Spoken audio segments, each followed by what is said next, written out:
rinnoviamo e proroghiamo la vecchia ordinanza fino al 13. Cosa vuol dire? Vuol dire che non si va a fare la spesa, io ve la traduco in parole povere ma molto pratiche, non si va al supermercato la domenica perché sono chiusi, restano le distanze di 200 metri, all'interno delle quali poi abbiamo anche specificato resta la possibilità di fare attività motoria, di sgranchirsi le gambe, di fare attività motoria che non sia attività di gruppo anche minimale.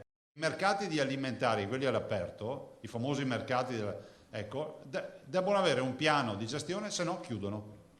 Qual è il piano? Primo, nel caso di mercati all'aperto devono essere perimetrati, quindi o transennati o nastro in maniera tale che ci sia la presenza di un unico varco di accesso e uno di uscita.